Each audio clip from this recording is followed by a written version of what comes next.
This week, we're setting the popcorn time machine back to March 30th, 1988, and heading to the afterlife. After reading the handbook for the recently deceased, we still had some questions. We were so utterly alone until we said his name 3 times. The ghost with the most. Beetlejuice, Beetlejuice, Beetlejuice! It's showtime! And welcome back to another episode of Popcorn Time Machine, where we rewatch, rewind, and react to all your favorite 80s and 90s movies. And of course, I cannot do this alone. Silvio is back. We pulled him from the afterlife. Welcome back, my friend, to the Popcorn Time Machine. And boy, you picked a good one. You picked a good one. And obviously, we have Diaz with us as usual. We rocking this thing. Today, if you didn't pick up from the intro, we will be talking about Beetlejuice. Obviously, because of the upcoming spooky season and the upcoming sequel, Beetlejuice, coming out in a couple of weeks, early September. I think it's the 6th or something like that. But we are Popcorn Time Machine. So if you are not following us yet on YouTube, hit that like and subscribe button. Follow along for our journey through time and pretend like you're going through Blockbuster Video one last time and picking out another movie. But of course, Beetlejuice, the man of the hour. Have you seen this movie before, Sil? Have you watched this in your past? I know a lot of these movies, like sometimes they're just have fallen into the cracks for you. Well, I think everything falls in the cracks there. But before I start, I want to throw a big shout out. We just hit 200 subscribers, and that's freaking awesome. Baby! Thank you guys so much for supporting, for joining, for watching, for hanging out with us, and leaving comments. It's cool to hear that we're kind of building a community, and it feels great. And it seems like it grows when I'm gone. So if that what it takes, I'll just leave more often. No. I'll just come back and be like, yeah, dude, we are. They keep subscribing, waiting to see if you're going to be on. Oh, damn it, he's not on this one. Damn it, he's not there. I love it, man. I'm happy to be back for sure. And this is what fatherhood does to you. Diaz is just a pro at it. He just took 3-hour break, but for me, it was almost a month. So, but I'm back. And Beetlejuice, So, I have not I obviously knew about Beetlejuice. That's how I was a kid, but mostly because of the cartoon, which was great. Yeah, and even then it was the cartoon that started at 11 o'clock late at night that I was already too tired to watch. So didn't really know much, to be honest. I learned a lot with this movie, which I actually loved.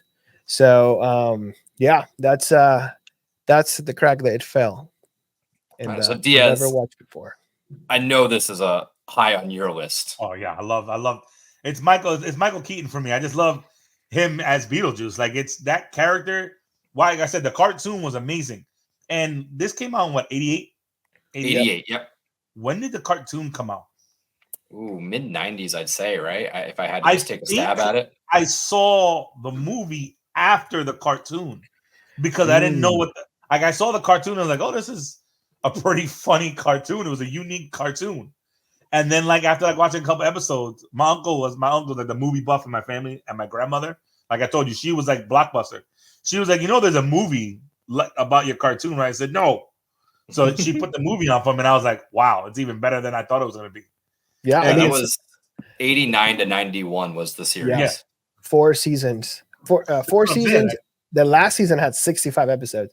And that was in Fox Kids. So I want to say that's the one we watched or I saw. Yeah, it's a good cartoon, man. It was a great cartoon. Yeah, but obviously we mentioned 1988. This came out. It had a $15 million budget and it grossed $74.7 million at the box office. That's made money. That's not with inflation, and I mean this is it's not a franchise, but the amount of money that this has brought in over the years, whether it's cartoons or just merchandise alone, you see Beetlejuice stuff still to this day at any Hot Topic you go into, right? It's that's just everybody knows about it. Everybody knows about it. It's not a forgotten piece of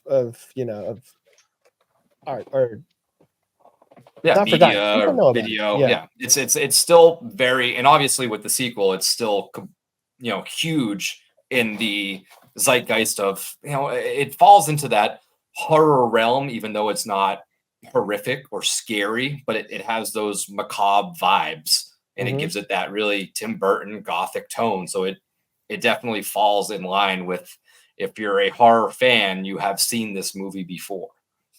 But this is, like I just mentioned, directed by Tim Burton, who, I mean, we can list some of his movies, but I'm sure you know most of them. Edward Scissorhand, Pee-wee's Big Adventure. You know, he did the Batman, Batman Returns. My personal favorite, Mars Attacks, which I think is like, you know, it's a Burton film, but it, for me, feels less Burton-esque because it's not as gothic-y. It's more like ridiculous sci-fi comedy. But then he kind of returned to that gothic form and did Sweeney Todd and that super, super creepy Charlie and the Chocolate Factory with Johnny Depp. It's just insane. He loves working with Depp. He's done 8 movies with him. I know Depp's not in this movie, but I think it tells the Tim Burton tale, and you can't tell the Tim Burton tale without talking about Johnny Depp. Without Johnny Depp, yeah, for sure. And Ed Wood, you know, everything. It's funny because my wife's into movies, but she's not into movies that much. Like, she is more because I am, but she is. And instantly she's like, "It's a Tim Burton movie." I was like, "It is." Like, you can tell it's so stylized. What I really appreciate about him is he is just like the true artistic visionary. He carries around, this is one of the little facts I deep dove on him, but he always, wherever he goes, he carries a small, like, pocket-sized sketchbook and watercolor, and he just goes to town, whether that's for inspiration or, you know, ideas. It's just what a visionary he is to take it that step further. Fun little stuff. These were all, this list of movies, and I'm interested to see what your take on these was. These are all movies he was rumored or attached to at some point and didn't work on. And I'm curious if you would have liked to seen the Tim Burton version of, and we'll go through all these real quick, but Gremlins. Would you like to see Tim Burton's Gremlins? Yes and no. Actually, no, because we're comparing it. I would be comparing it to the Gremlins now, so I wouldn't have known. I don't know how creepy he would have made the Gremlins. Yeah. Like, how horror-ish would have been the Gremlins. You know what I mean? Yeah, I love the Gremlins we got. I don't know if I would have liked the Burton style on. That's what I mean. On the Gremlins. Yeah. He was also rumored for The Grinch Who Stole Christmas. Oh, and it was going to be a more horrific version. This Grinch is untouchable to me. Yeah, it just the what if, right? Like, if you never would have seen this Grinch, maybe how would have? I think it would have been darker, way darker. Darker, but you still could have done Jim Carrey, because he could have done that dark, comedic, but a little dark undertone, maybe. Yeah. Didn't they work together with the Riddler? They worked together with the Riddler, right? As the Riddler. Batman, which was that? Was that Batman him? Returns? Or that was Batman Forever? Batman Returns. So they were I confused those ones. Batman Forever was the one with Jim Carrey. That's why he didn't do the third one, right? So no, he just did Batman and Batman Returns. Gotcha. He was also rumored. This is a crazy story, and I'm not going to remember all of it, but there was a time where he was attached to Superman Lives. This one was written by Kevin Smith, and this was the supposed Nicolas Cage Superman, where at the end of the movie, the executives, the studio wanted him to fight a giant spider, which is, we kind of got a reference to in the Flash movie with those weird CGI Nicolas Cage spider. That was all supposed to be in this Superman Lives, catastrophe of a film, as Kevin Smith puts it. But I'm kind of glad you didn't touch that. That sounds like too weird of a project, but they went on to use that idea for Wild Wild West with Will Smith, and that's why there's a giant spider fighting him. That was one of the top execs, just wanted that. I don't know why. Spider. Don't know why. This one I definitely would have liked to seen him in. A series of unfortunate events with Johnny Depp as Count Olaf. Yes. Yeah. Mm-hmm. Yes. That's his whole universe, right? That seems like it was made for him. Like, yeah. Because who was it? Neil Patrick Harris plays that? Yes, in the Netflix series. Yep. And I love Neil MPH, but yes, yep. But I think he's more funny side than right. Count Olaf. Didn't they do a movie with it too? Didn't Jim Carrey, was he count Jim Olaf Carrey for was the movie version too? in the movie Yeah. version. Yes. He was attached to The Fly with Michael Keaton. That would have been interesting. I don't even know what that movie is. Well, the quick rundown. Fly scientists makes a machine that can transfer like you from one area to another, but like kind of like they did a Family Guy episode on it when they go from one thing to another, and accidentally a fly gets in the machine with him, so his DNA gets mixed with a fly, so he's little by little turning into a fly. Oh my god, it's bizarre. It got Jeff Goldblum, right? Right? I believe that's who it is. Yeah, Jeff Goldblum. It's a unique movie, but that's definitely more sci-fi. That's sci-fi. Yeah. I don't think I would have liked to have seen Burton's take on that one. And then finally, the last one I found was X-Men, Tim Burton X-Men movie. I don't know. I'm letting X-Men stay. I don't want to see Burton's take on Tim. I don't know. I don't know. Who would have been? I'm curious who would have done as a villain. If he would have done like the Shadow King or someone that. Sinister. What is it? Sinister. Mr. Sinister. Yeah, true. Someone dark like that. Yeah. But I don't know. Like what do you add, right? Yeah. Or what would you add to the X-Men? Like we already said bye to X-Men and Deadpool and Wolverine, so let's just not. Let's just not disrupt the flow. Right. And then the last little fun fact I found on Tim Burton, and this one I put in specifically for Jimmy. I thought he would have gotten a kick out of this. So if you're listening, Jimmy, his childhood dream was to be in a monster costume wrecking Tokyo. But since he couldn't be Godzilla, he decided to be an animator. Wow. So that was that's funny made him pivot in his directions. But this was scored by the very famous, the very recognizable Danny Elfman, who's worked with Tim Burton plenty of times. He worked with him on Pee-wee, Batman, Scissorhands, Mars Attack. He also likes to work with Sam Raimi. I believe he's done everything. He's done everything. Yeah. He works with Sam Raimi a lot too. He did Spider-Man, Spider-Man 2, Doctor Strange, Multiverse of Madness. He obviously worked on Nightmare Before Christmas as well. So he knows a legend. He's a legend. You know him. When you hear his scores, you know exactly what's up. Boot stop. The writers, Michael McDowell and Warren Scareem. Michael worked on Tales from the Crypt and a little bit of Nightmare Before Christmas. Warren is interesting. He worked on Beverly Hills Cop 2 and Batman as a writer. So keeping it in the family a little bit as Tim Burton. We don't have to run through the cast and crew like a crazy in depth. But we have the very famous Alec Baldwin, who, I recognize him for The Departed. Gina Davis, who is from Thelma and Louise. You got Batman, Michael Keaton playing the Juice Man. Catherine O'Hara, who came from the whole, I think the director's name is Chris Davis, but she did a lot of the Canadian comedy with The Mighty Wind and Best in Show. Home Alone. Usually, Home Alone. That was after. Home Alone 80. Probably after. I think it was after. And then, of course, we have Jeffrey Jones, who, come to find out, is an absolute dirtbag. I forgot all about this whole Jeffrey Jones. So he was arrested in 2002 for possession of child pornography. From 2000 to 2001. So a lot of it too, like a lot of it. Yeah. They found a lot of stuff. And I don't know how he didn't get in jail. He got a bunch of community service, whatever. But he was arrested twice after for failure to register as a sex offender in California and Florida. That was Jeffrey Jones? Yeah, Jeffrey Jones, the guy who plays Charles. He's also from Ferris Bueller's Day Off. He was the principal.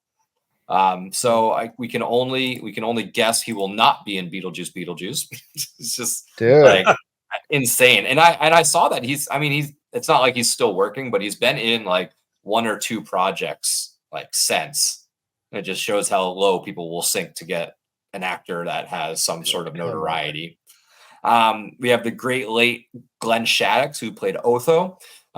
Sad story with him. He is since passed, but he had surgery to kind of fix his ankle, something he broke while he was filming back in 2009. And he was forced to use a wheelchair. And then in 2010, he was just found dead at his home. I guess he had fallen in the kitchen and died due to blunt force trauma from the fall. Yeah. bro. So sad story for Glenn Shaddix. Also, going back to Catherine O'Hara real quick. Do you guys watch Schitt's Creek at all? No, I've seen. Okay. Well, she plays a character, Moira Rose, who is, the whole family is this very rich, fallen on bad times. But I feel like this role of in Beetlejuice was sort of maybe the inspiration. There's pieces of Moira that I can find in Delia that just kind of like resemble.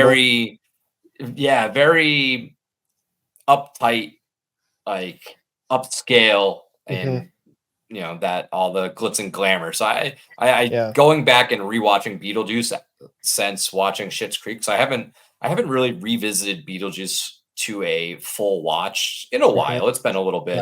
Right. And since my last watch, I have watched all of Schitt's Creek plenty of times now. I was a little late to that party, but I did find it funny that they were like, okay, this is kind of similar here. But I guess now is a good time. We'll get into our initial thoughts, and we'll see what we kind of thought about this movie. So let's just go around. And Silvio, you said this was kind of your first time watching, so why don't we start with you and just initial thoughts before we dive into this movie a little bit. First thoughts, it was my first time, but I love this movie. It was so refreshing because it took me back to like the production of an old movie where like sets are so important, practical effects are so important, every shot, makeup, like everything was so clever, and using the whole model thing was hilarious to me, and I enjoyed it so much. And yeah, I never knew what the premise of Beetlejuice was. I didn't even know what a bio-exorcist was. Like, right. Even when he said it and you read it and it's in the newspapers, you're like, I still don't know what it is. Beetlejuice. Yeah, the whole name being split, being spelled different, whatever. We'll talk about it. But awesome movie, man. Michael Keaton, amazing. And the whole cast, Winona Ryder crushes it. Oh, I didn't even mention her in the cast. Yeah, I mean, she has one of my favorite. One of my stop scenes. It's about her, and she did phenomenal. She crushes it, and man, she aged like fine wine. Like her today in Stranger Things is like she's still like just beautiful. Same with Catherine O'Hara. She's still she's still looking good. Is she part of the Coven? Agatha? No, Aubrey Plaza is in Agatha. Yeah, but there's an older lady. You're right. I'm not sure. I only seen the trailer for that once. Maybe, maybe. Because I know Catherine O'Hara might be in it. I haven't looked at the cast too in depth yet, but yeah. I mean, so obviously we know Winona Ryder now in the popular horror franchise of Stranger Things. Yeah. Oh no, Deborah Jo Rupp from that 70s show. That's true. She she was in WandaVision. She was in WandaVision, but she's part of the Coven now, I believe. I don't know. We'll see. All right. Sorry. Little derail. But we got Marvel too in here, damn it. Right. Little derail, but awesome first impression. Really like the movie. Diaz, your initial thoughts. Where do you stand on Beetlejuice? Oh, I loved it. The more I watch it, it's one of the few movies I can just throw on now and watch it. Mm-hmm. Like it's just a feel good film. Like Still said, it feels like a movie. With the effects, the camera, like I didn't realize I saw a couple little one-liners, a couple innuendos, but I didn't realize how funny the scenes were. If you know the jokes as an older person, yes, like the guy that's swinging there's a guy swinging in the office when they're in the afterlife, like DMV or whatever it is, and he's like, "How do I look? I feel a little flat." It's so stupid, but it's great. Yeah, but it's good. Yeah, it still hits. Yeah, this is a classic, right? This is a movie that. I could, and I did when I was rewatching this for the episode. I watched the movie through, and I immediately hit start again. Like it's one of those easy watch. Easy watch. It's good. It's quick and to the point. It's barely over an hour and a half or something like that. It doesn't drag on. It hits the marks. It gets in, gets out. It does the trick. They do some, and we'll talk about it once we go through the scenes. But they do a lot of little smart choices in the whole screenwriting and storytelling aspect that speeds the story up without making us wait that time. They jump around in time a little bit and they explain it in a very good way. But this is a classic, right? I can't imagine somebody doesn't like Beetlejuice, especially if you're like my age. If you're in your mid to early 30s and you're into horror, Beetlejuice was probably the reason. You probably saw this as a kid. This was a VHS we had at home. This was a mainstay at my house. That makes sense. It makes death not scary. That's another thing. Mm-hmm. This makes a lot of sense because I feel like if I would have watched this as a kid and I actually gone through it instead of just saying, "Oh, I get scared," I probably would have liked horror movies way more than I do. Yeah, like it would not. Yeah. It's when you hear the premise, it's about a demon trying to, it's a possessed ghost. It's about ghosts and stuff like that. I don't want to watch it, but watching it made death not a scary thing. Made you think that it was an afterlife. There's a whole another way to live. Like it almost gives concept to the Ghostbusters. Yeah. You watch this and then you understand Ghostbusters more because now you know where they're roaming and you're like, some are bad.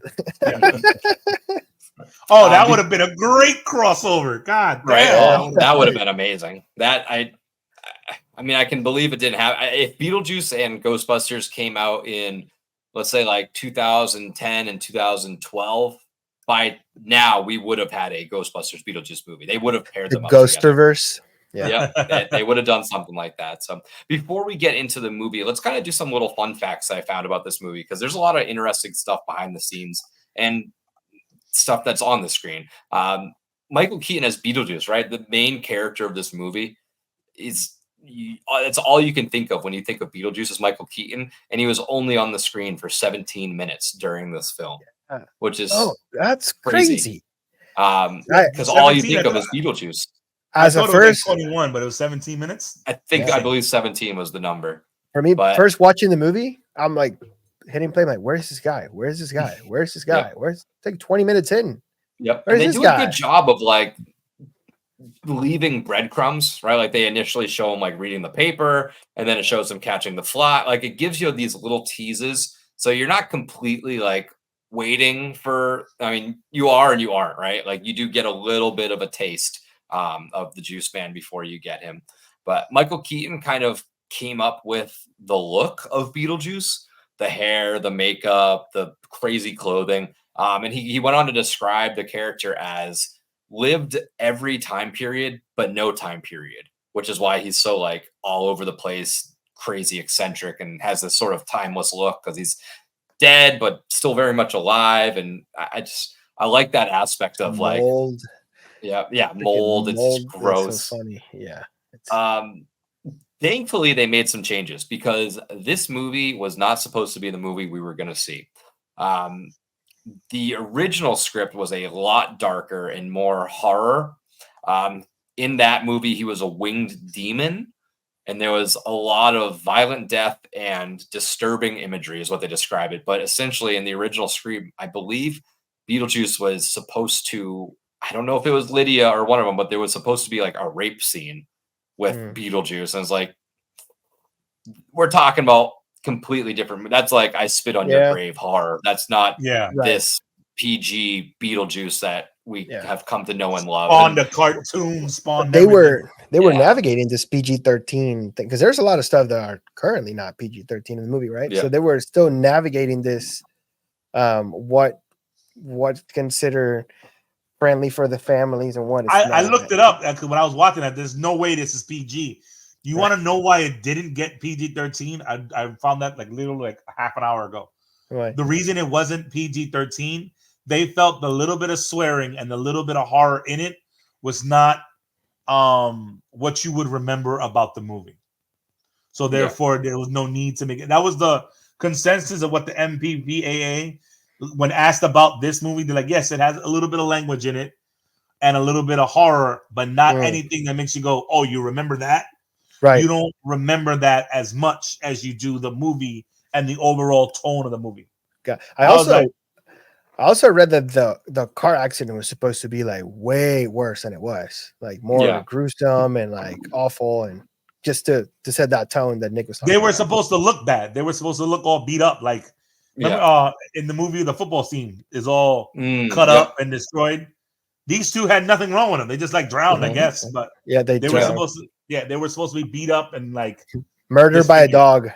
Yeah, right. Death by dog. Yeah, I didn't remember. My wife pointed that out. My wife was like, "So it's the dog that killed him?" Yeah, I guess. I say dog, and my dog just starts licking me. Starts going. I'm not talking about you. So obviously we're doing this because the sequel that's coming out, but forever there was a potential sequel that had been talked about for Beetlejuice, and this one just sounds. So the title was always referred to as Beetlejuice Goes Hawaiian, and it never really made case, but it was pretty much just Beetlejuice going to Hawaii. Can you imagine? With Tim Burton and Michael Keaton both were interested in doing this, and it just never came to fruition for whatever reason. Just Beetlejuice drinking Mai Tais, like, oh, who am I? Yeah, pretty much. A volcano covers a whole island. Yeah, like the ghost of the with volcano bugs floating on it, like.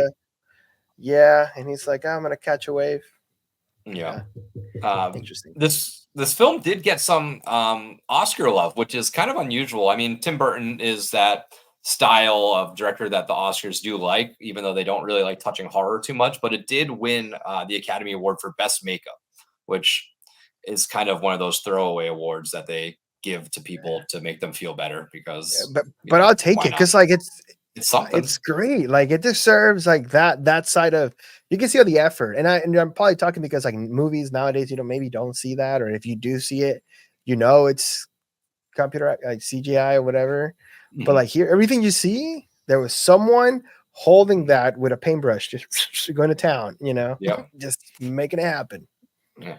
And one last thing before we get into the reviews and then dive in, I never looked too deep into the Deo song, but do you guys know what the song is about? No. When we listen to the lyrics, so it's just crazy. This is like a Jamaican slave song, essentially. Okay. When you look at the lyrics, work all night on a drink of rum, daylight come and we want to go home. It's all about them working all night and drinking all night on the drink of rum. Yep. Come, Mr. Tallyman, tally me banana. It's like trying to get the guy to come on over and check his stock so he can kind of go home for like it's a whole different meaning now for this song. And I'm like, oh. Come, Mr. Tallyman, tally me banana. Daylight come and me want go home. Live 6 foot, 7 foot, 8 foot bunch. Daylight come and me want go home. Interesting song choice. Bunch. Wow. Hey, I just found a couple more facts before we dive into it. Yeah. There was a Jack Skellington has a cameo on the Ferris wheel on his head. Mm-hmm. Like Jack Skellington from Nightmare Before Christmas. Oh, on the when he's on the little. Yeah. But I don't think it's a cameo. It's it got inspired by that, and they that gave it life or something. He always wanted to do Nightmare Before Christmas. That was like a pet project for him for years. He had that idea, but I just also found out it was the first movie ever shipped by Netflix. Oh yeah, 90. That was right there. I was right there. That was the first DVD ordered. With Netflix was a company whoever signed up for it, the first movie they wanted to see, they said, honey, order Beetlejuice. Like, that's crazy to me. Like that was what was out of all the films in history. That's cool. That's movie. A cool fun fact. And it's 10 years. It was 10 years after it was released because Netflix started in 1998. So, like I said, out of everything, they wanted to see Beetlejuice. That's crazy.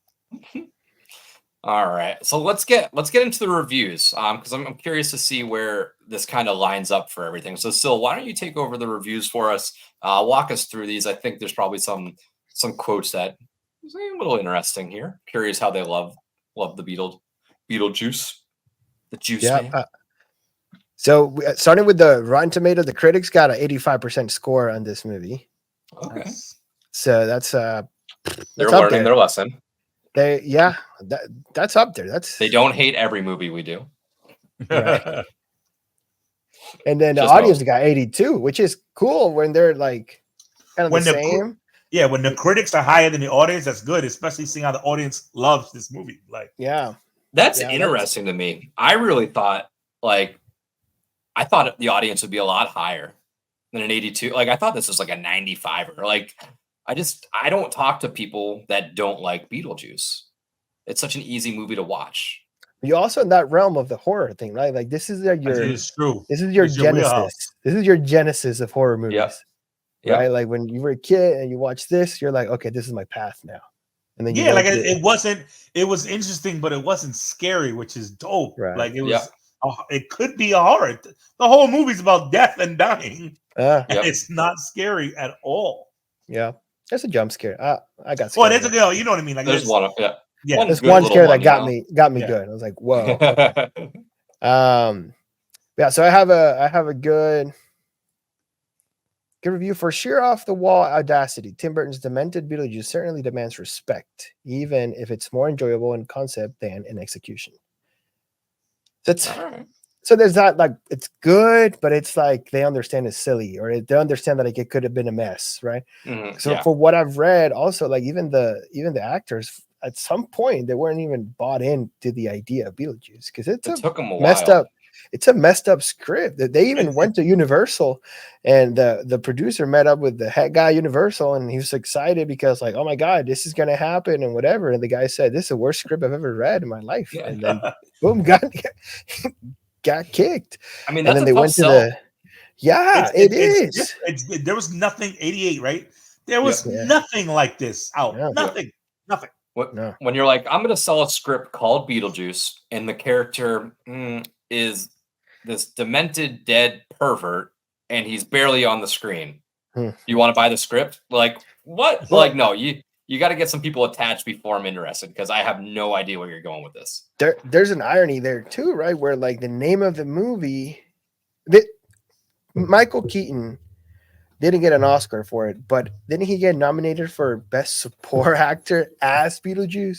Or like that would be the category what he would fall in, even though it's the name of the movie. Yeah, I mean so technically, if you're only on screen for 17 minutes, you kind of are the supporting actor, even though you're the kind of main character, essentially. You are, but you aren't, you know?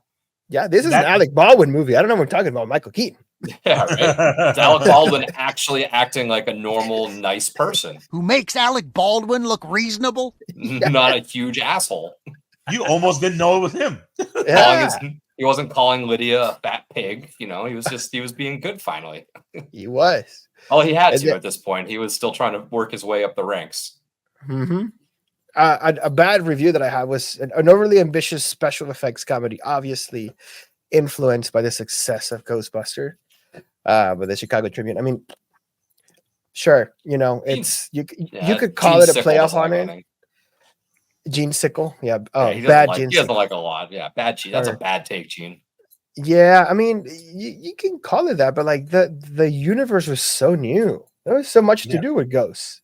And this was so different than Ghostbusters. Like the comedy horror, like I get like the theme, the overall like style of the movie felt similar, but there's not really past that. There's nothing you can point to and be like, in my eyes, that like, oh, this is 100% one for one Ghostbusters. The reason why too, remember the cartoons? They had a cartoon. There was plans for a cartoon. Ghostbusters had a cartoon, and I guess remember this on the opposite. The Ghostbusters was ghosts in our world. This was ghosts in our world, but it showed their world, which was different. Nothing did any of that. Not for nothing. There's not a lot of stuff to do that now. There's a lot of afterlife stuff. Like you get the upside down and Stranger Things, but that's a whole other thing. Yeah. Like there's not really this concept hasn't really been bootlegged or copied in any way. No, I got you. Afterlife. When Harry meets Dumbledore in the King Cross Station. That is okay. No, just I had to tie it in somehow. Yeah. No, but like literally, I'm surprised it hasn't been copied in any way, even as a horror type aspect. The afterlife like that, like, oh, you're in the afterlife now. Now torture is going to begin. Like, son, it hasn't been done at all. Yeah, it's true. And even if they movies touch it, they touch it momentarily. They don't base a movie in it. You know, like correct. You can get the Soul Stone and go to the afterlife. True. You're back right back. In Constantine, they show what happened after he died. He was kind of like in a hell type limbo. They showed people and things. So a little, but like you said, it wasn't a whole movie based on it. It hasn't been done. Yeah.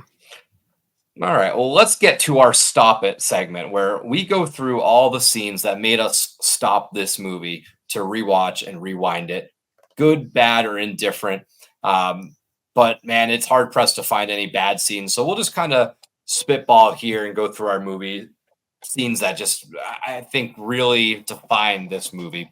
And I'll kick it off with just really that initial crash and the afterlife discovery. You know, that shitty little dog who they actually almost hit. He's in the scene where he pulls up to the hardware store. The dog's crossing the street. Then it was kind of like a little foreshadow there. But you know, they have this crash, which you mentioned they were going to have them look a lot more gruesome and everything. In my mind, I think that decision was done like this way, so that way we could, for at least 5 minutes, question if they were dead or not. Like, because you know, if you see them all bloodied, you're like, okay, like they're dead. But if they're just kind of like normal, the crash wasn't horrific. Like, I still don't know how you die from that crash, but like they did. I'm guessing they drowned. That's the only way they must have drowned.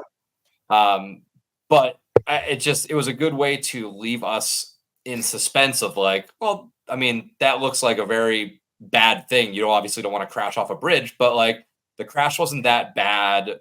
They don't look beat up. Like, I don't think they're dead. Like, I like that look. And then This is gonna be great. Are you sure you wouldn't rather go to Jamaica or someplace like that? No way. There's no place like Hey, look out for that!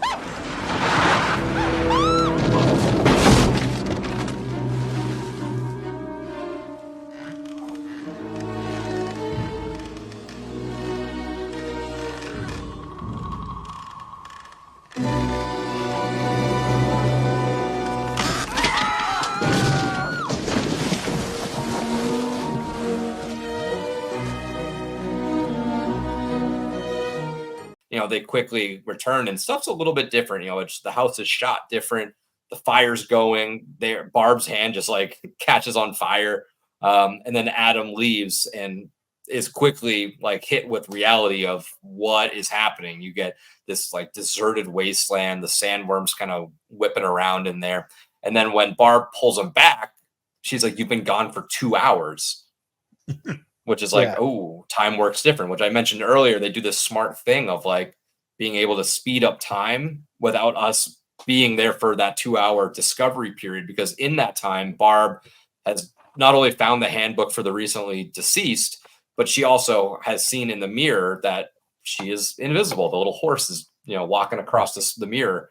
So I love that little crash and afterlife discovery that kind of sets us off onto this little tale that we're going to be told. I'll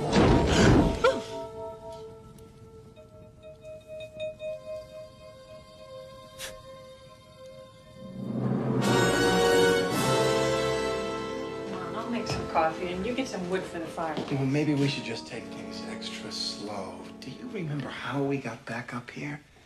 I'm gonna go back down to the bridge and retrace our steps.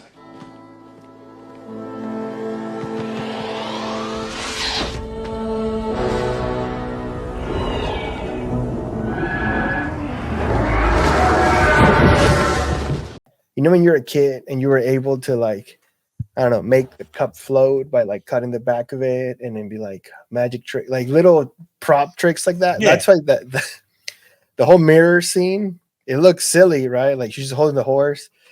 I bet you, dude, that was like a whole 2-3 hours. Like, okay, make sure like the reflection is to go off the camera. We're gonna hold this horse. You gotta go at the rhythm. So it's so awesome. Like I get lost in those little shots because it's like the art of it. Right. Yo, that's like the scene with the orange juice. I when she was trying to guess his name, dude. That's an awesome. Just that pouring of the orange juice. Just breakfast.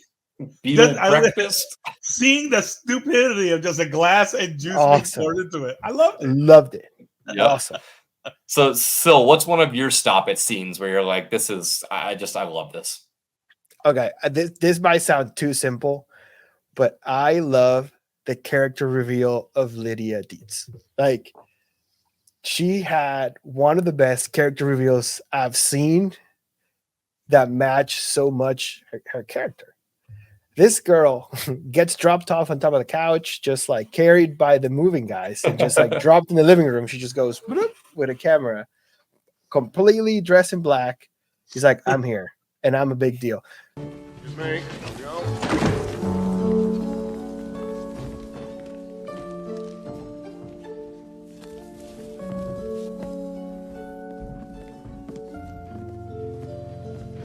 We're gonna have to rip out all that plumbing. But other than that, it's perfect. Just perfect. What do you think, honey? Delia hates it. I could live here.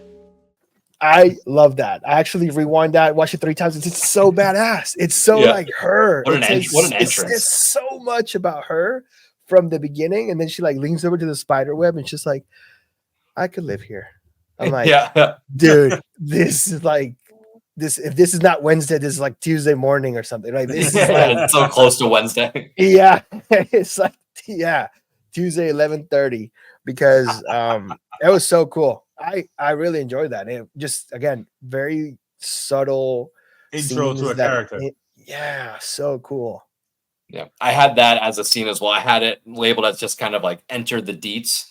You know, oh, Delia hates it. I could live here. Like it just you could tell exactly who was who at that moment. You know, you got Charles who comes in with all the stuff banging against the door. He's like, oh, that's good, sturdy country craftsmanship. And then you know, look at the kitchen. You can finally cook a meal. And then like that's a great one. Delia gives him the look, and you're like, okay, we know who wears the pants in this relationship. Right, like, right. She has him like controlled right up. Who's Otto? Like Otto, a kid, a son, a friend? Just a friend of Delia, who she convinced to move from the city with them, I guess. But yeah, you get introduced to him. Otho, yeah. But you get introduced to Delia immediately with the line of a little gasoline, a blowtorch, no problem. Like you can tell Charles wanted to be here. Delia does not want to be here in the countryside. Lydia is just anything that Delia hates, she's into. And then Otho is just that side character that kind of works with Moira as that partnership right there. And I did think it was pretty cute with the whole Delia just licks Charles' nose and tells him to go clip coupons quietly while they start planning. Charles, you're lucky the yuppies are buying condos so you can afford what I'm going to have to do to this place. Otho, I'm here to relax and clip coupons. And damn it, I mean to do it. Then go do it quietly, dear, and let Otho and I think. Is the rest of the house as bad as this? Is this a punishment or something? But yeah, I love that whole scene. And in that scene, I kind of accompanied these as well, because these are the initial failed scares of Barb, where they open the closet and they're like, oh, and it's her hanging, and then she like rips her face off and screams, and then they're like, look at this wedding gear, and they like push her to the side. I was like, oh, this is just great. But Diaz, what's one of your stop-its? Honestly, I love the reveal when you first get to like when you first meet Beetlejuice. Just that stop it when they're the commercial, like the first commercial when he's like, "Hey there, how you doing?" When he's like, "I'll eat anything you want me to eat. I'll swallow anything you want to swallow. I'll do whatever you want." And then you order now. Chew on the dog. Yeah. And if you want now, it comes to the free possession.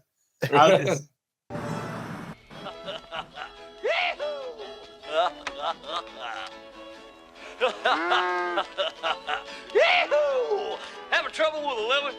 You tired of having your home space violated? You want to get rid of them pesky living critters once and for all? Well, come on down and see me, folks, because I'm the after-night's leading bio-exorcist. Yes, sir is. Come on down here, and I want to tell you, I'll do anything. I'll scare them real bad. The point is, folks, I'm going to do anything to get your business. Hell, I'll possess myself if I gotta. Whoa! Yo, I got demons running all through me. All through me. Come on down here and see it. And hey, Jack, now, you get a free demon possession with every exorcism. Ah, you can't beat that, can you? That was like right out of the cartoon for me. Like I said, I saw the cartoon first. So when I first saw Beetlejuice in this, I was like, that's exactly what Beetlejuice is. That's some stuff you would do in the cartoon. Like it was just that commercial was, and that's how horrible cameras were. Like not cameras, horrible commercials were in those times. Like, oh, you need one? Well, guess what? If you buy one, we'll send in two. Yeah, just please give us your business. Yeah, Yeah, I had the Beetlejuice introduction, so like that, and then also the first time we finally see him. I love the fact that when they say the Beetlejuice 3 times, they get shrunken down into the model, and when they go to dig into the grave, it's just like cardboard and cork board and like the little egg crate stuff. I loved that. That's such a nice touch that they almost like Honey, I Shrunk the Kids style. Like we're able to nail that transformation. But yeah, that initial greet of Beetlejuice, like you could stop it and rewind this because Michael Keaton comes out just throwing 100 miles an hour. Like he is just on fire. He's throwing out every single line in the book. And we'll get to quote corner, but we might as well throw a couple out now because these are all just so good. Where, I mean, I just love, he immediately gets in there. You know, we already said this. Beetlejuice is just essentially a sexual predator because he jumps up and just like makes out with Barb and then goes right to Adam. He's like, all right, is this relationship solid? Do I have a chance with her? He's just going after it. He's just talking to him, just spits into his jacket. He's like, I'll save that I'll save that guy for later. He's just insane. It's so much. So much hits you. That's so true. He's going crazy. When he hugs him and he tries to cop a feel behind his back. Oh, wow. And then do the little sound effects like honk, honk. Like just that is but funny. man, it was just so good. He's like, oh, can I be scary? Turns around, gives him the little fucking jerk off motion. It's like he's such an asshole. I love it. And I really loved when he's like, oh, I could, exorcisms. Yeah, I could do that. Learn through your voice, fool your friend, fun at a party. And it's just like, what just happened? Like, it just, he is going on. He's just firing on all cylinders. When he changed into Adam's clothes, he's just like, oh, look, we're simpatico. We're simpatico. Hey, hermano. It's just like, I can't get enough of this. This scene is just so good. And like the little things too, where when they cut to him like running up the hill and he's like waddle running, it's just such a small detail that I caught. And I'm like, that is hilarious. And the final note I had on that scene, when they leave, he's like, "Are you a bunch of losers?" And then he kicks the tree and it falls over. Nice fucking model. Yeah, nice fucking model. Hong Kong. And I guess that wasn't supposed to happen. That wasn't supposed to fall over. And the nice fucking model he was yelling at like in Beetlejuice, but he was yelling it at the PAs on the movie. And they decided to keep it because it was just it worked perfectly. No way. That is awesome. Yo, he ad-libbed most of his lines, didn't he? Babs.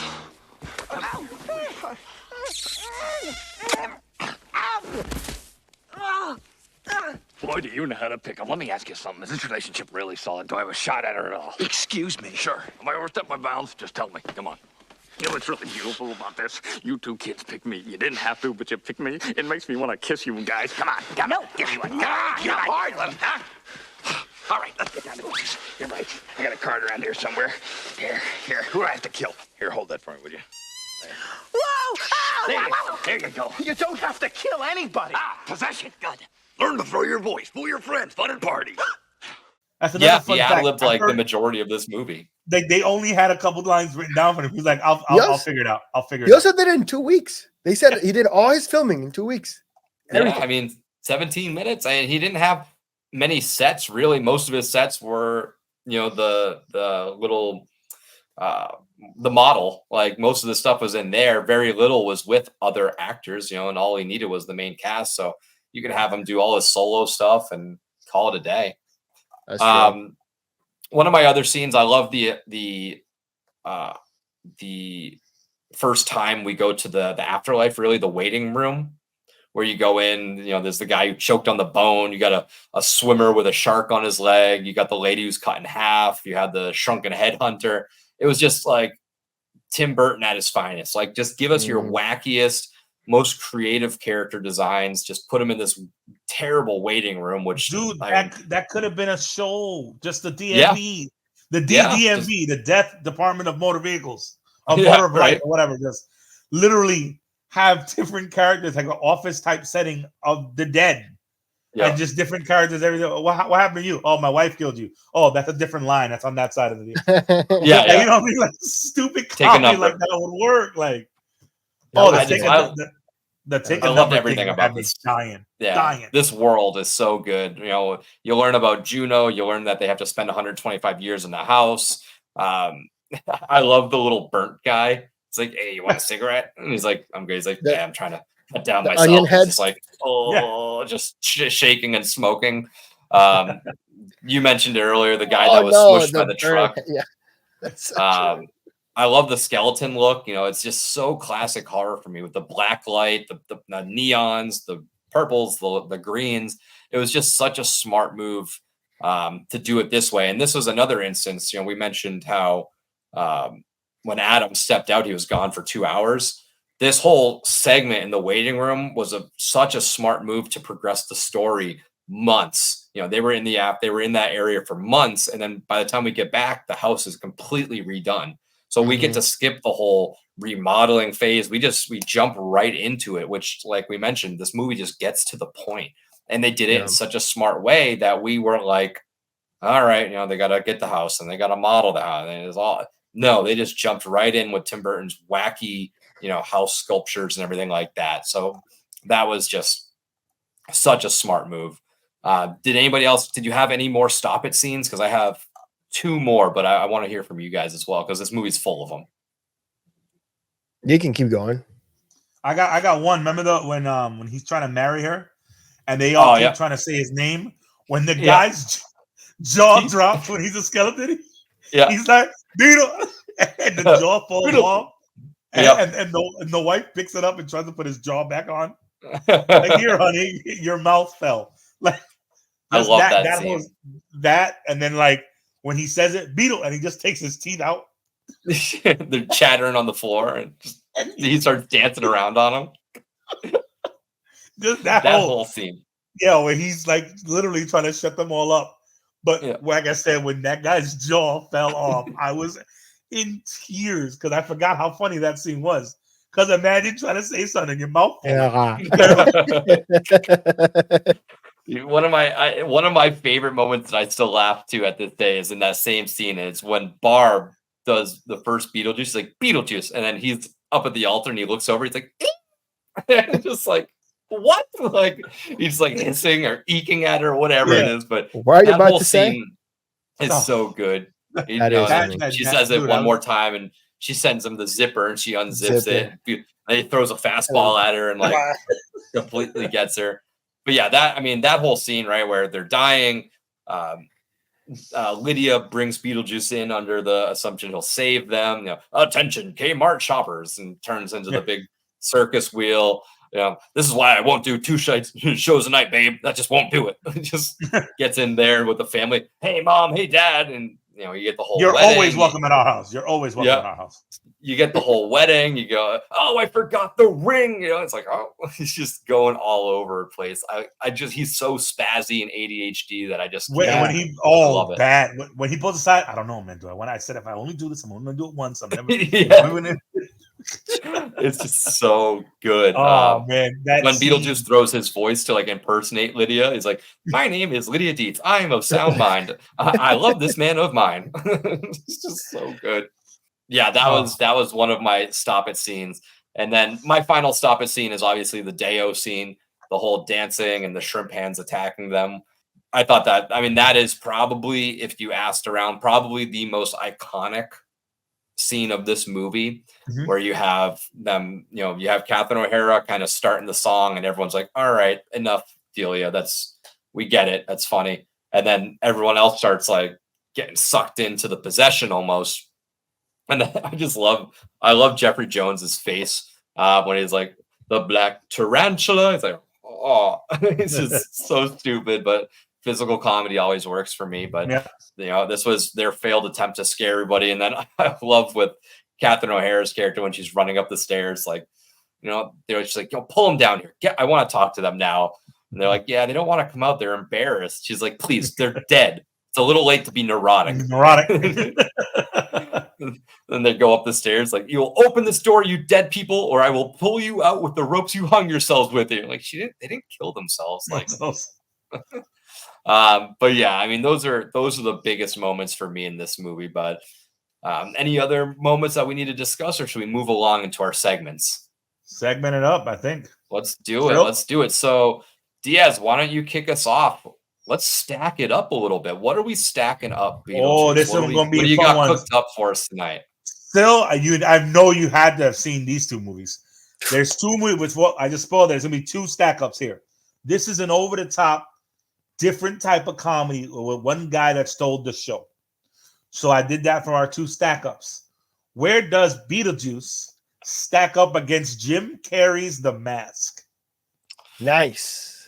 Okay, that is nice. That's awesome. That's a good stack up. That's a good so one. Instead of it was a horror world for Beetlejuice, a comedic horror world. In The Mask, it was a comedic comic book type world. Yeah, because The Mask, he crosses the line every time. Yes, exactly. He never like just rides along. He pushes it to the limit, and he gets aggressive, he get violent. Yep, it's just not horror. Yeah, it's not. It's action. It's like I said, definitely perverse. Both are perverse. Yep. Mm-hmm. So what? 80s, 90s. Now here's one, man. That my question. The real question is: remember, Beetlejuice was 17 minutes of screen time. The Mask had way more than 17 minutes of screen time. If it was equal screen time, what movie would you be more excited to watch? Beetlejuice or The Mask? Seeing The Mask, do you think that amount of time for Beetlejuice would have been a better movie than The Mask was? Wow, I'm kind of in between because I like this. I like the scarcity of Beetlejuice, but I do want more. But I don't know if I want that much more. You know, like I don't know if I want full Mask of him. Right. But I'm also like, I wonder. I'm gonna look up. I'm gonna look up the screen time on that. How much The Mask? If we would have gotten Beetle time juice in The Mask, would The Mask be The Mask? Like if Jim Carrey would have had 18 minutes of The Mask, I don't think he needed more, bro.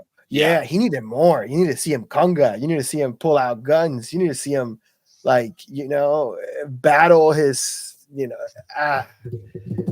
That's a buddy comedy movie I want to see. I want to see The Mask and Beetlejuice on the road. They can go to Hawaii. They can give me that movie. Those are two really good characters and I don't know if I can honestly pick one over the other because they are so similar. That's a good one. You might have stumped us on this one. You can't even like battle them. Like, what are they competing against, right? Like, I'd love to see if like The Mask have Jim Carrey have The Mask die and go to the afterlife with Beetlejuice, and Beetlejuice has to kind of like show him around and be almost his mentor of the afterlife. Like The Mask is like the guy from Crash Bandicoot. Like The Mask is his own character. Yeah. Or if Beetlejuice gets The Mask. Oh. That's his crossover to the real world. That's his crossover. If he can find that relic or something. No. Beetlejuice with the mask on? Like no. Somebody with the mask dies, it gets buried with them. Yeah, it gets buried with them. Finds it in the afterlife. That's something. That's something right there. That's so much. All right, so the major stack up question, like I said, we can't. That I stumped you guys, which I didn't think I would be able to. So to piggyback off that question, remember we said this has replayability. Right now, you have two DVDs in front of you. You throwing The Mask on, or you throwing Beetlejuice on? I'll go Beetlejuice. Oh, split.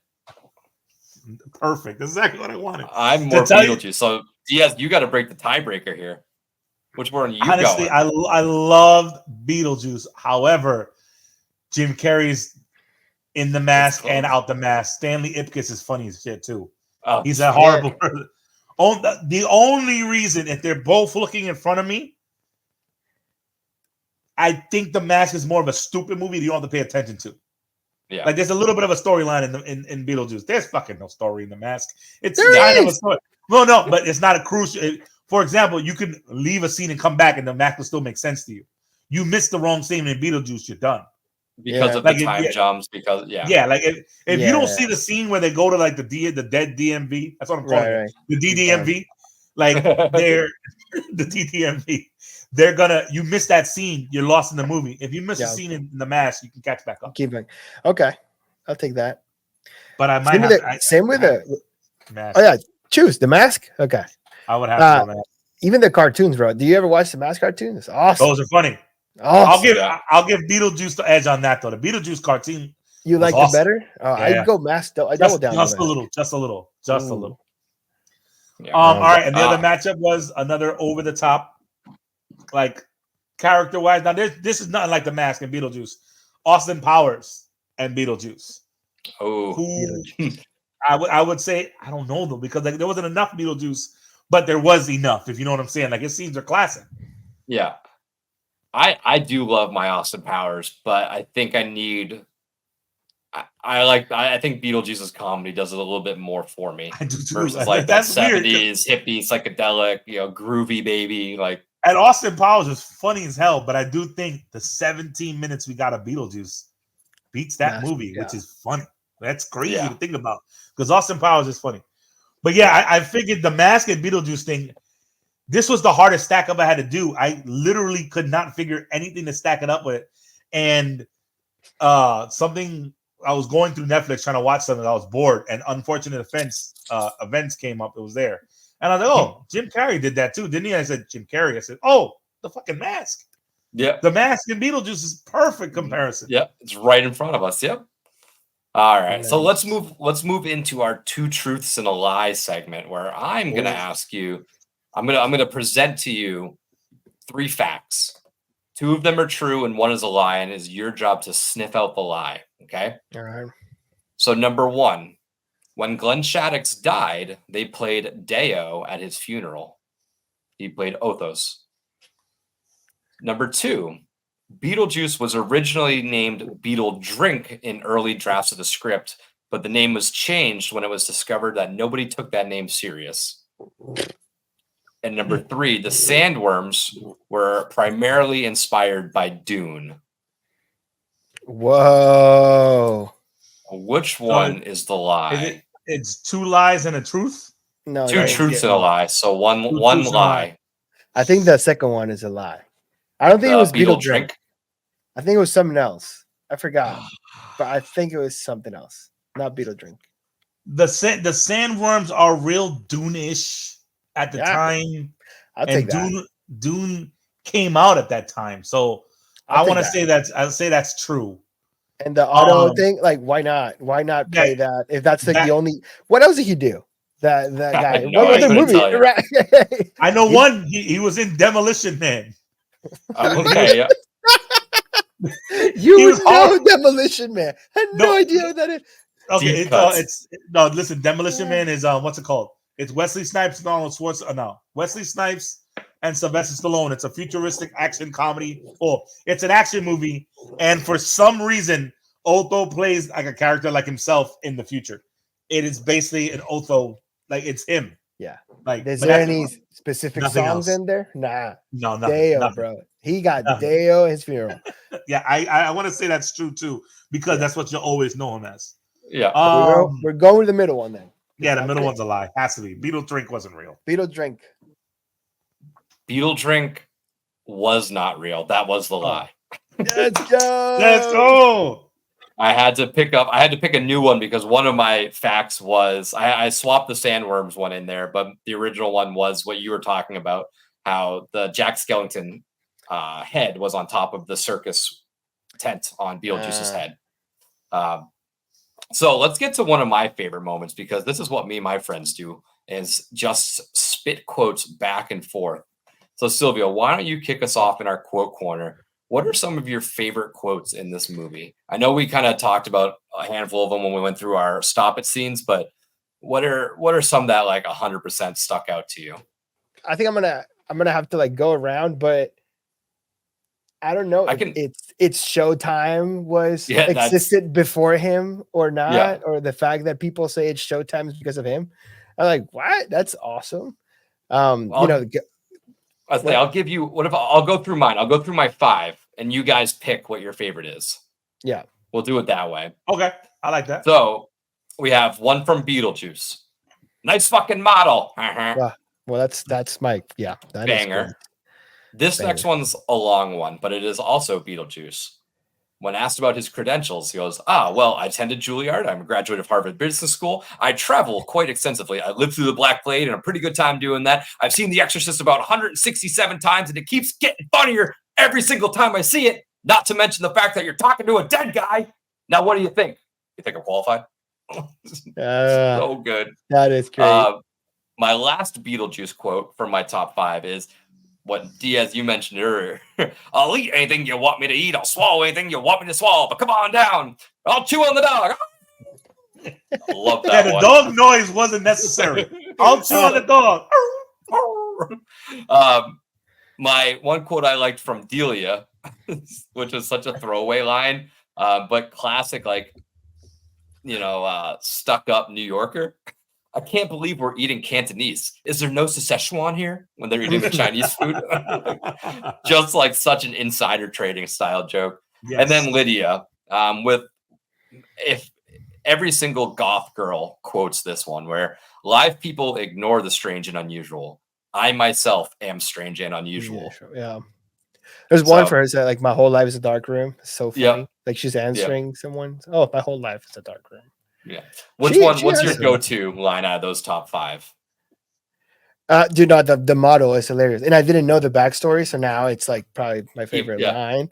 I mean, I have it there because it was so funny. I laughed when I have it on under my name, but knowing that it could have been directed to like the production team makes it the best.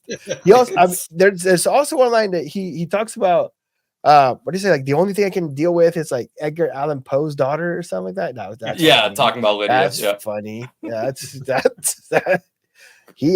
clever lines. But to your point, I think we could probably gotta watch it again and like really so many. Like so many. There's a lot. I had to trim it down.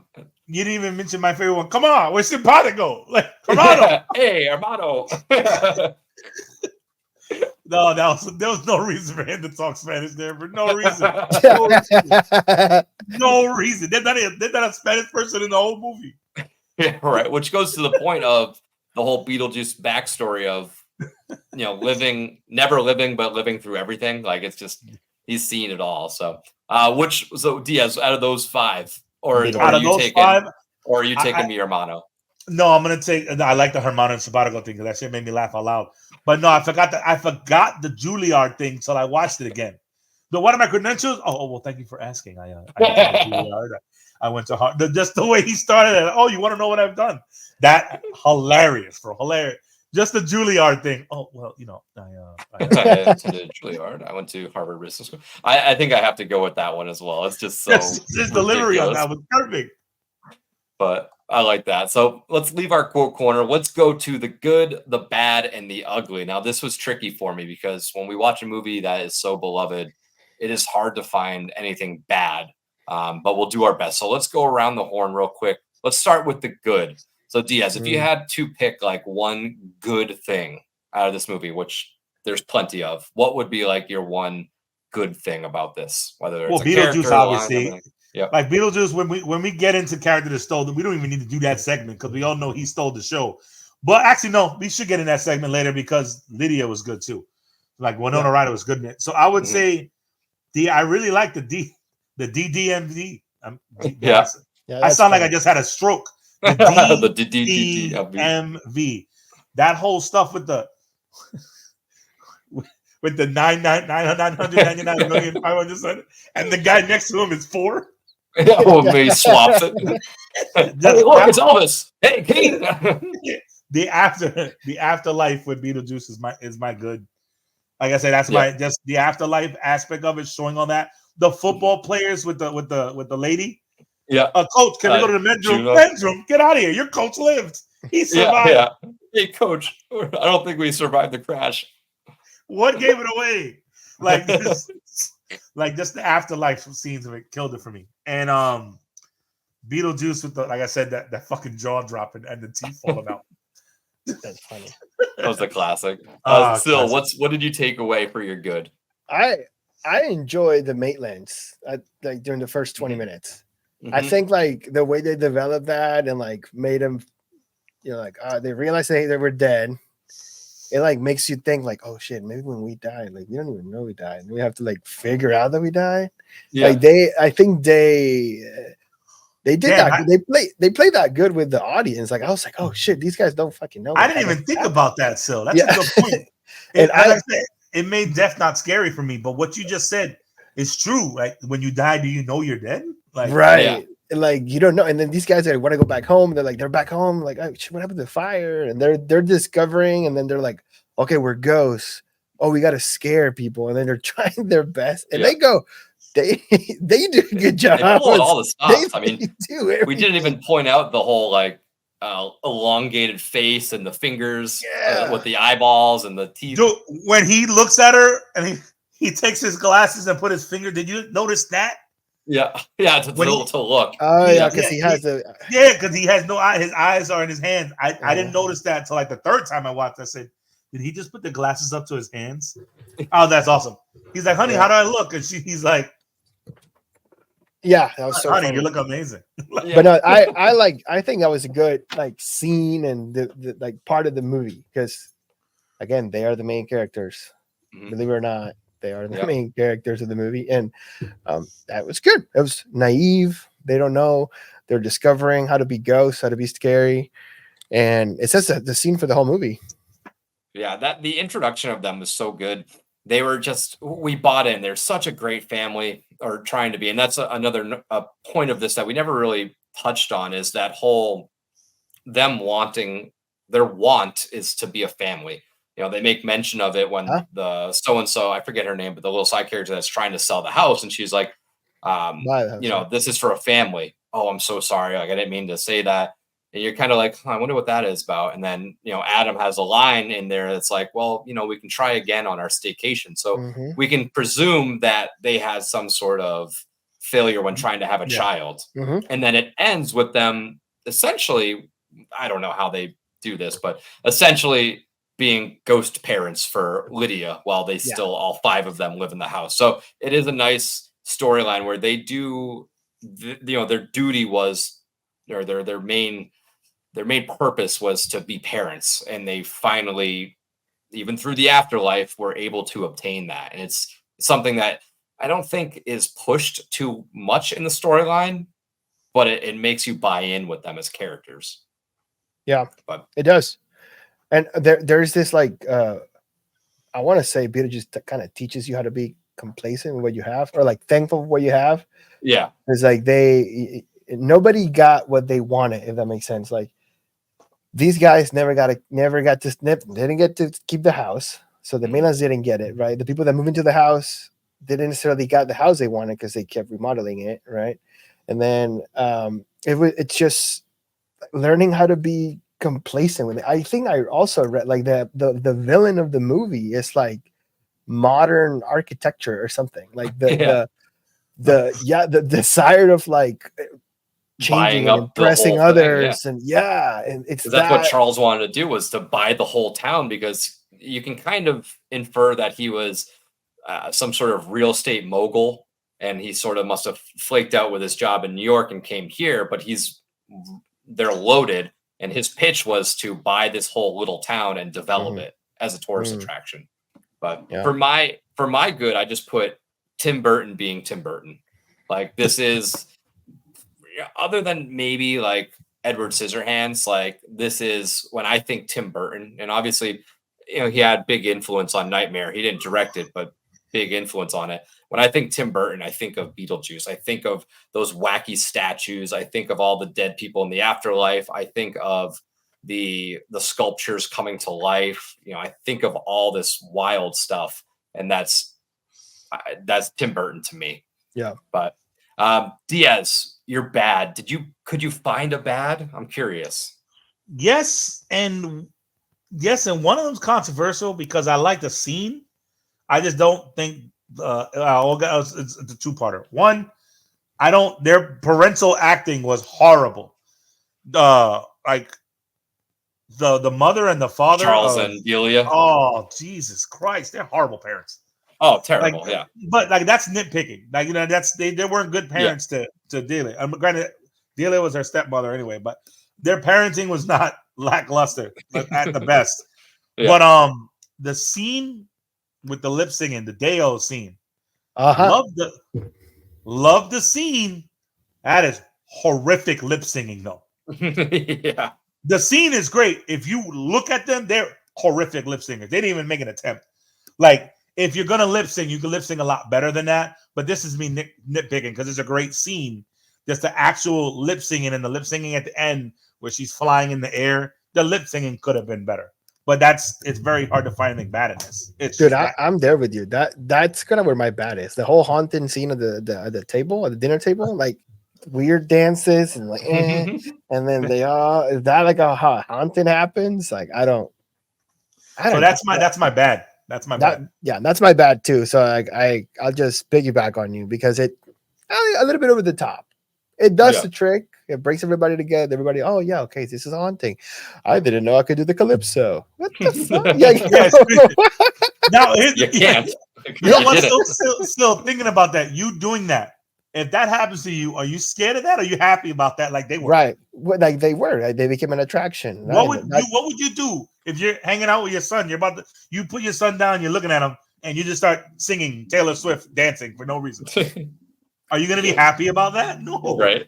Yeah, that's true. That's funny. It was tough to find a bad. He said the dancing. I said the singing, and it's the same scene. That's crazy. The only bad, and this is a big question mark because it's what we touched upon in Stack It Up, and I just put Beetlejuice's screen time ? I don't know if more would have been better.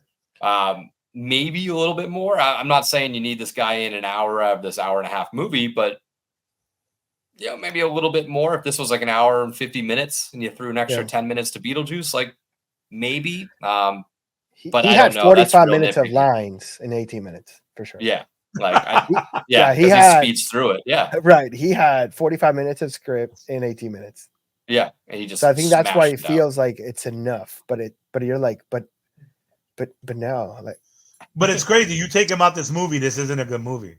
Like, not at all. Not at all. No chance. So the ugly, Diaz, what do you have for your ugly? That did not age well. Aged like fine milk. Lydia's suicide note and wanting to kill herself. They didn't have to do a suicide aspect to it. They could have been like, "Oh, I wish I was dead." Not that I want to commit suicide. I'm not gonna write a note. I'm not gonna. Yeah, and then describe how she's gonna kill herself. They didn't need to have that. I feel like I fell to my death. Plummeted to my like she's over here like juicing it up a little bit. Like that's an ugly. That wasn't necessary. Yeah. You could have done. I wish I was dead. That's it. Stop it at that. You could have got the point across without going that extra mile. Yeah. Syl, what's your ugly? Him forcing Lydia to marry him was like, she was 17 at the age of filming. It's like there was a lot of funny things out of that, like the whole we talk about it, the jaw dropping and whatever. But it's like, why?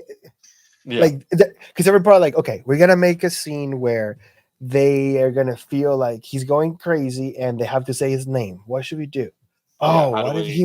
They gotta go to extreme, right? Oh, what if he tries to marry her? Yeah, sure. Yeah. No, but that's crazy. That's true. So, but the thing is, and nothing throughout the movie did they hint that he needed to get married to be free or nothing like that. No, he just made. I'm in the belief that this was not a real rule of like getting married brings you out of the afterlife. I feel like this was just Beetlejuice saying wanting a wife to get a wife, wanting a wife because he's lonely. You see him at Dante's Inferno, the little whorehouse, like. You see, I think he's just like, I think he made that rule up to convince her to marry him, but also to let him out as well. So like, not only is he out, but he's married. Maybe this was part of the storyline where he did, to break out of the afterlife, you have to attach yourself to life, but they didn't explain it either way. Do it differently, I guess. I don't know. Yeah. I had two ugly. One was actually, I had three. Still, you kind of mentioned it. I put Beetlejuice essentially just being a sexual predator, like continuously all over the place. Jeffrey Jones, huge, aged like fine milk. You cannot really watch this movie the same way with his parts as often now. And I put the Deo song as like now realizing that it's essentially a Jamaican plantation slave song. We have literally single-handedly butchered and blasted the scene that this movie is made for or remembered for. Right. I still love I love the scene, but now I watch every movie with captions. So now when I see the lyrics for Deo coming up, I'm like, I had no idea this whole time, and I would be singing along. I'm like, 6 foot, like, 7 foot, 8 80 foot, songs and 90 songs told horrible stories every time. Every time in Spanish, in English, it don't matter. Even like the Pina Colada, it's about like how can I cheat on my wife, and then they ended up cheating on each other. Dude, And I work at Cheesecake Factory, and one of the songs that plays on our list is like a song, "Into the Night." The song's called "Into the Night." The first lyric still "Into the Night" is "She's just 16 years old. Leave her alone." Yeah, they say that's the first bar. I'm sorry, not 16. They said she's just 15 years old. Leave her alone. Like the whole, and then in the video, he's watching her through the window getting out of high school. Like, dude, I'm telling you, like that's the whole "It's Cold Outside" song. Like, it's getting late. He's like, no, leave me alone or whatever. Come on, pour you another drink. I don't leave. It's like, it's so creepy. It's so wild. But when you look into some of these songs, you're back like, in the day. It's so crazy though. I didn't like the lip singing. He didn't like the dancing, and you didn't like the song. And like, so right? That was, but together it works. It's a beautiful orchestra. It's a beautiful catastrophe. When you're saying that this is one of the scenes that everybody remembers, and like the biggest, it's like the whole shrimp pan coming out of you and whatever. That was dope, though. That was cool. Great looking shrimp. That's like, if you can ever find a place that serves shrimp looking like that, give us a call. Let us know, because that shit looks juicy. Yeah, meaty. Those were big ones. So let's move on into our time machine time, where we get to take this movie and warp it through the years however we want it. And we're going to start this with our cast swaps. Now, in our cast swaps, what we do is we pick really any movie or TV series of any time and try to recast this movie as best as we can. And I'll kick us off. I'm making a little adjustment to this, okay? And I'll explain how and why. But I'm going with Spider-Man from 2002. No way! Was this yours? Yes! No way! Okay, listen. I want you guys. I still want you guys to both do it. So I'm going last now. You guys both do this and see if they match up. Let's see if you guys come along. That's fantastic. I actually have Spider-Man 2. I have Spider-Man 2. Okay. All right. So maybe we'll have a little bit different. So as Beetlejuice, I have Willem Dafoe, because I think he can pull that off. As the happy couple, I'm reuniting the two. Barb is going to be played by Kirsten Dunst, and Adam is going to be played by Tobey Maguire. I think they have that feel good, classic Americana family trying to make it in the country or whatever. The couple that moves in, Charles and Delia. I'm going to have J.K. Simmons play Charles, because I think he's such a great actor. I think he could play that role with a lot more comedy. And Delia, I'm going to have to, I don't know if I have to de-age her a little bit, but that would be Rosemary Harris, who plays Aunt May. They're both up there a little bit. Now the one part where I have to time warp even more, that'll be Lydia. And Lydia is going to be played all the way down here by Elizabeth Banks. I'm going to have to put her in the time machine and cook her a little bit more and get her younger to play that, 17-year-old, angsty, gothy girl. But I'm going to run with Elizabeth Banks for Lydia, because the hardest part about this is casting. You have to start with Beetlejuice, right? And you have to go from there. And I think Willem Dafoe could nail it. So I picked a movie with him that had a pretty strong supporting cast, and I was left with this. But that's what I had. So Sil, that's so funny. That's so funny. I want to see your Spider-Man 2. How we do it? You could leave the same. I'm just adding Otto Octavius to that, I guess. But Alfred Molina. Alfred Molina is Otto. But yeah, Tobey Maguire and Kristen Dunst are the couple. Willem Dafoe is Beetlejuice. I guess as I'm hearing you nail all these characters, I'm like, what if Lydia is James Franco? And it's like a guy. Right? Yeah, like the guy, like what yeah. if, you know? We could put another canceled child predator in the movie to fill up the role of Jeffrey Jones. Dude, do you know how great that would be if Beetlejuice wanted to be in a same-sex relationship? Because he's binary. Make two Beetlejuice binary. So he doesn't have a preference. Gold mine. I was thinking of making the couple that moves in a gay couple and have it be James Franco and J.K. Simmons, like that younger, older relationship. But I decided to leave James Franco off because I didn't want to tarnish Beetlejuice again with another. You could do Tobey Maguire and James Franco, and then have Kristen Dunst be Lydia, whatever. But that's so funny that we went to Spider-Man, bro. That's so funny. And that's what comes up where, like we talked earlier, right? Where it's like there's very few people that find Beetlejuice. I could play off Beetlejuice. And it's funny that we did pick that one. So Diaz, why don't you hit us with yours? I'm curious who you got for now. Like cast. I said, our stack ups for the Mask. I just remember now I was gonna do another stack up and I forgot to. I don't know why. I literally bypassed it for Austin Powers. Willy Wonka, like the chocolate factory, would have been a good stack up with Beetlejuice too, because how Johnny Depp did the whole how he played Willy Wonka. But so I was thinking of different characters that could be Beetlejuice, and I have no idea what I thought of this cast, and it's perfect to me. Give me the cast from Modern Family. Oh, okay. This is a good one. My Beetlejuice is going to be a little older. He's seasoned. He's a veteran. Give me Al Bundy, Ed O'Neill, as Beetlejuice, baby. He's done seen it all. My Beetlejuice is Ed O'Neill. Okay. The couple that moves in is going to be Phil Dunphy, the guy, Ty Burrell, but he's not going to be married to Julia Bowen. It's going to be Ty Burrell and Sofia Vergara. Add a little ethnicity and stuck-up Spanishness to the household. So she'll play Dahlia. My Otho is going to be Eric Stormstreet. And he's going to be a more flamboyant Otho than he was, even though Otho was a little flamboyant. Give me over-the-top, birdcage type Otho from Eric Stormstreet. And my Lydia is going to be Ariel Winter. Alex Dunphy.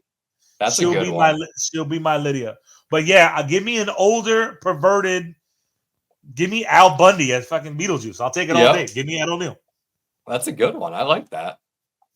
I wasn't sure where you were going to go with this cast, but it is loaded. You got a lot to pick from for there. Like I said, Eric Stormstreet to me screams Otho.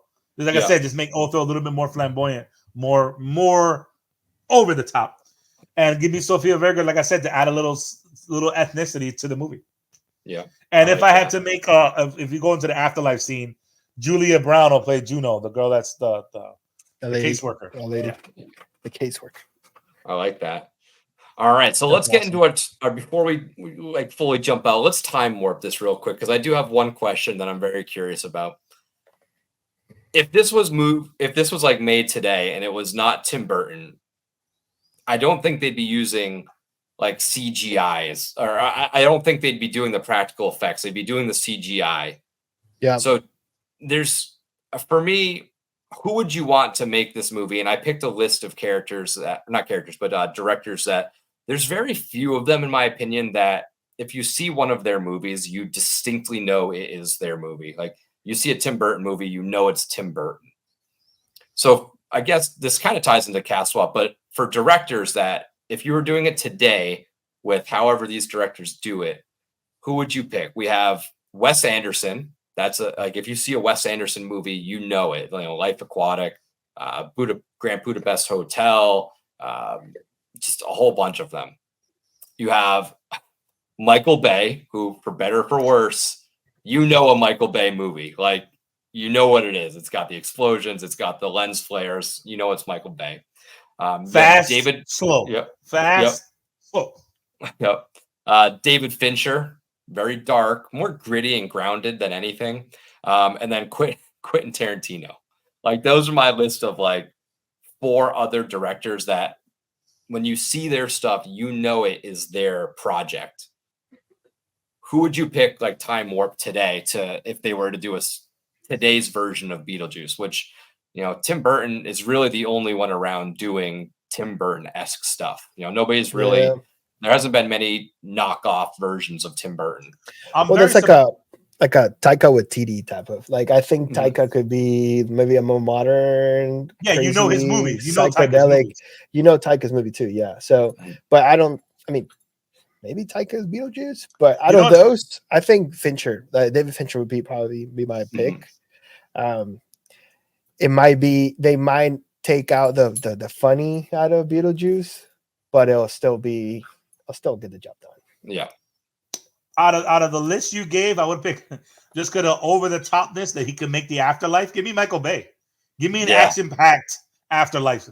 Give me the sandworms really coming after them, slow motion, then trying to fight the sand monsters in the afterlife, fighting evil ghosts, happy ghosts, comedic ghosts. Give me, like, Transformers had action and stupid comedy, but it had comedy in it. So Michael Bay could probably do Beetlejuice, but the director I would pick, like Sil said, Tiki would be perfect for this. Whoever, we all know a James Gunn film. James Gunn could have done this too. Yeah. I love Wes Anderson, honestly. I love his artistic style.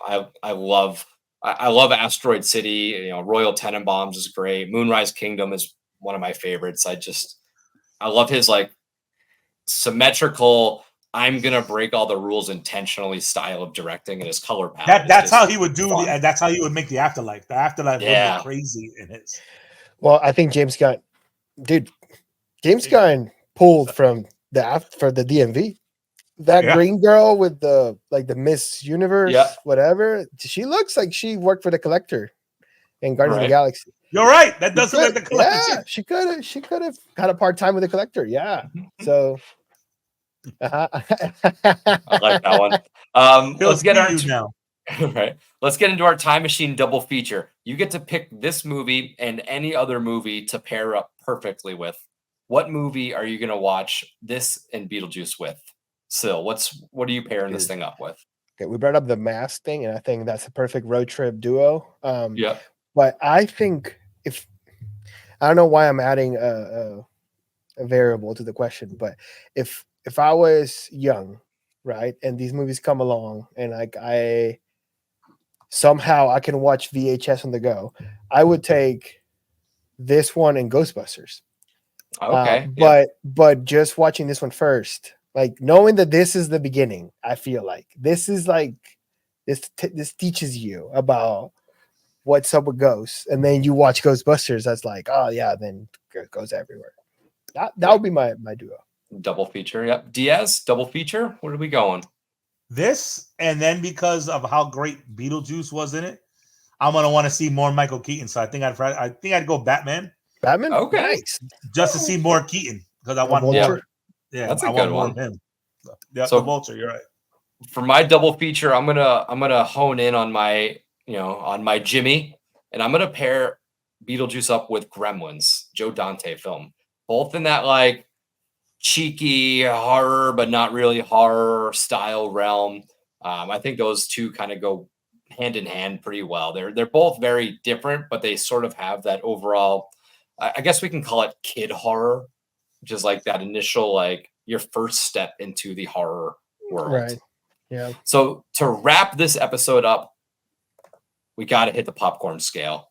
1 through 5, we're rating this movie. 1 being that burnt little piece of kernel that you do not want. 5 being that perfectly golden buttered popcorn. Diaz, where are you putting this on the popcorn scale? 4. 4, okay. Almost a 4.5. Almost a 4.5, but 4. Okay. Yeah, I'm a solid 4 too. It was awesome. I loved it. It was great. Me and Kevin off camera have had this discussion about why do we hold on to this coveted 5 spot? You know, we kind of save it for, like, these, ultimate movies that could just do no wrong. I think I'm going to have to give out my first 5. I don't believe I've given a 5 out yet, but I love Beetlejuice so much. It's like we said a million times during this podcast, but it's quick and to the point. It's funny. You don't get bored at any moment. If Michael Keaton's on the screen, you can't look away. Like, it's just, you have Catherine O'Hara, who's doing amazing. You have Winona Ryder, who's just killing it at her style. Like, As much of a dirtbag as Jeffrey Jones is, he's great in the movie. I love this movie. I'm gonna have to give out one of my 5s at this point. So that's awesome. That's the giving first it the 5. 5. Well, my first 5, I believe. Why not a 5? Though? Why not a 5 for you? No, because it's not my genre. Like, I think this is okay. This is a personal, like, you know, like I can see Nick, you know, like this is his beginning on like everything that he's loved, that he watches, he enjoys, and like, you know, I got to watch this movie when I'm, you know, I'm older, and I get to appreciate so many things. But for me, it's not my movie, right? So like, it's hard for me to watch a 5. Like, I think my 5 was the town. Oh, what did we watch? What? I give it a 5. I can't remember. Heat. Yeah. Heat. Yeah, right? You did like, give a 5 in Heat. That movie is like, for me, even though it was old, it was the first time. It just hit so many things that I like in the movie, that I enjoy. There was, you know, those puzzles. There was like back and forth. There was like, you know, make me think. This is different. So I think it's an amazing movie.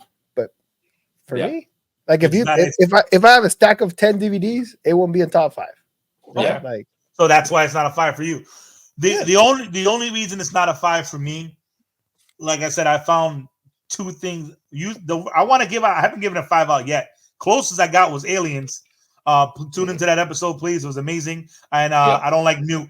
That's the only reason that didn't get a 5, because of her character. That brought it down to a 4.5. This goes down to a 4 for me for 2 reasons. One, there's a couple of things I didn't like. Like I said, the iconic scene, I didn't like the dance scene, the Day-O scene, because of the lack of quality in the lip singing. The suicide note wasn't necessary. And the real reason I didn't give this movie a 5, because they didn't give us enough Beetlejuice, just a little bit more. That's the only big thing to me that brought it down. If he was in it, give me 10 more minutes. Give me another scene like the Simpatico scene, and the one. Give me one more scene like the Juilliard scene. One more. Yeah. It possibly could have made this a 5. The Jaws scene, great. All of it, great. It just was missing a little bit. Just a little bit. You had to wait 36 years for it. Yeah, but that's the main reason. That's the main reason. If they would have had a part 2 kind of quick. I love that. I love the name too. I love that they call it Beetlejuice, because you're like, there's gonna be. Is there gonna be a 3rd one? Beetlejuice. 30 more years. Yeah. Yeah. Right. All right. Well, obviously we did this in celebration of the new movie, so I'm very excited to see where that goes. But other than that, I think we have beat this movie to death. We have sent it to the afterlife. We have talked so much about this movie, a movie that we all collectively like/love. But it is time. Let's put it back in the time machine. Let's send this movie back to 1988 and begin the reprogramming of the popcorn time machine. And we will see you all next time. Thank you for 200 subscribers. Be sure to like, follow, and subscribe. And we'll get that number pumping even more, so we can get any more of these awesome episodes out for y'all. But until that time, we will see you all on the other side. Thank you.